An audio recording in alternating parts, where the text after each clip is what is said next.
कर्तव्य बहू और बेटी का।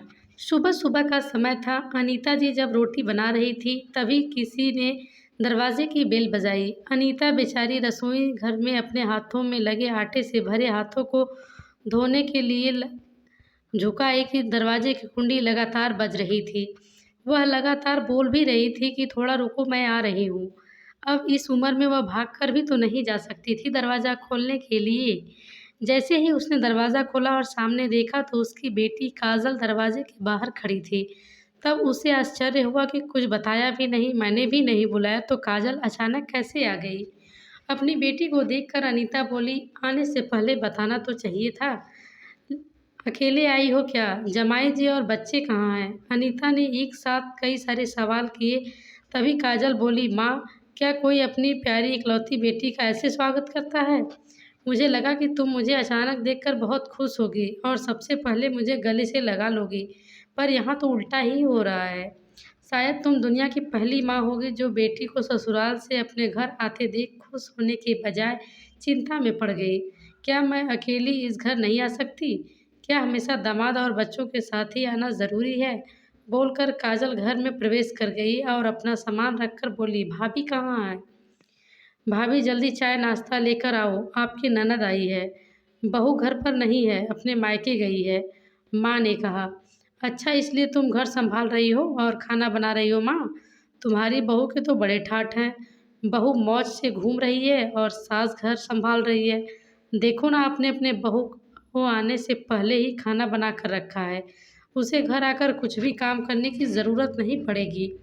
बड़े नसीब लेकर आई है आपकी बहू। और एक मैं हूँ जिसे उसकी सास कभी एक गिलास पानी नहीं पूछती।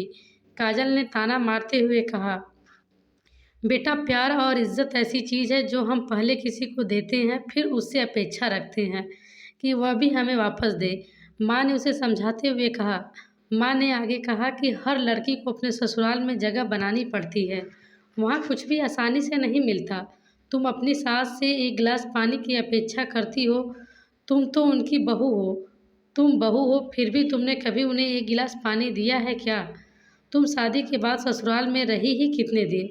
जब तुम्हारे मन को लगा, जब अपनी बैग भरी और सीधा मायके आ जाती हो। मायका और ससुराल एक ही शहर में है, इसका मतलब ऐसा नहीं होता है कि तुम जब चाहो तब मायके आ जाओ और चाहो उतने दिन रहकर वापस ससुराल चली जाओ। मायके में भी बेटी को मान सम्मान तभी मिलता है जब बेटी ससुराल का मान सम्मान रखकर मायके में कुछ दिनों के लिए आती है, तभी उसे मान सम्मान मिलता है। ऐसा हर रोज़ बिन बुलाए, कोई कारण ना होते हुए भी कोई बेटी मायके आती होगी तो उसको साधारण पूछताछ भी कोई करता ही नहीं।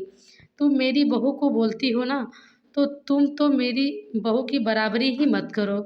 वह कभी बुलाए बिना अपने मायके नहीं जाती और गई भी तो वहाँ की कोई भी बात वह कुछ नहीं बोलती।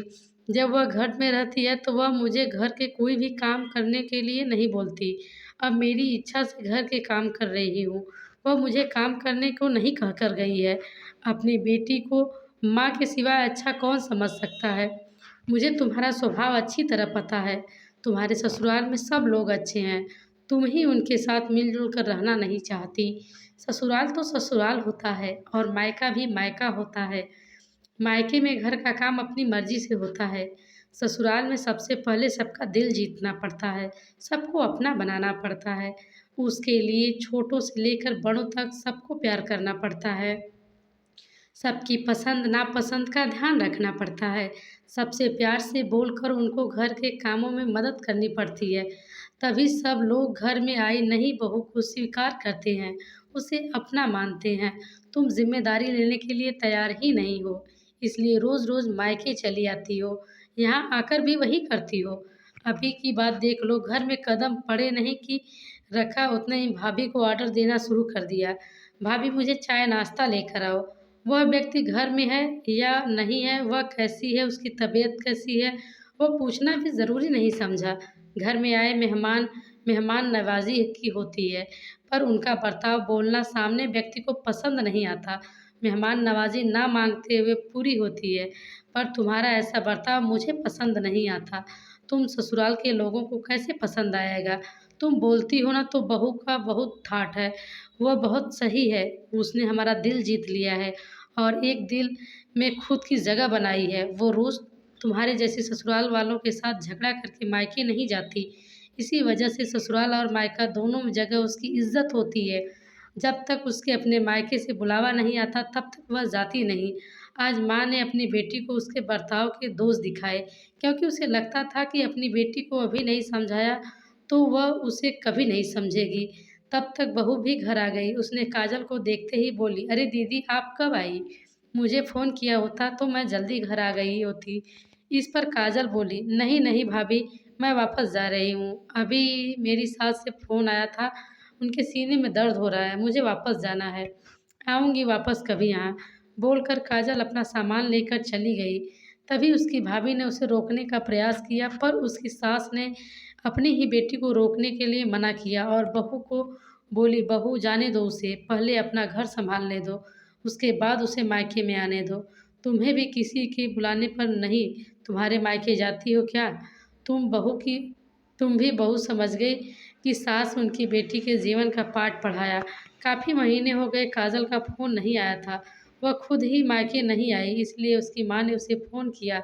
शुरुआत में किसी ने फ़ोन नहीं उठाया, लेकिन थोड़ी देर बाद फ़ोन किया तो फ़ोन उठाया, लेकिन काजल ने नहीं, उसकी सास ने। तभी उन्होंने उसकी तबीयत का पूछा, फिर दोनों की बातें शुरू हो गई। तभी बीच में ही काजल ने सास से उसकी माँ को धन्यवाद दिया। तब अचानक उनके ऐसे बोलने पर उनको कुछ समझ नहीं आया।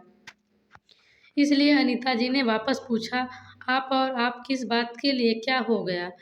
काजल की सास बोली, नहीं तो फिर आप धन्यवाद किस लिए बोल रही थी? अनीता जी ने पूछा, आपकी बेटी काजल बहुत समझदारी से बर्ताव कर रही है, सभी को अपना बनाने की कोशिश कर रही है, सभी की मनपसंद का खाना बनाकर खिलाती है, घर में बहुत आनंद का वातावरण बना है, कोई भी झगड़ा नहीं, जैसे स्वर्ग ही बन गया हो मेरा घर।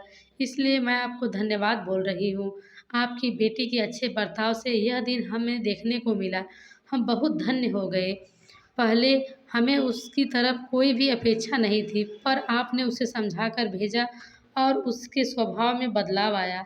आज उसी काजल को मायके जाना तो दूर की बात है, फ़ोन पर बोलने के लिए भी उसके पास वक़्त नहीं है। वो अपने गृहस्थी में व्यस्त हो गई है।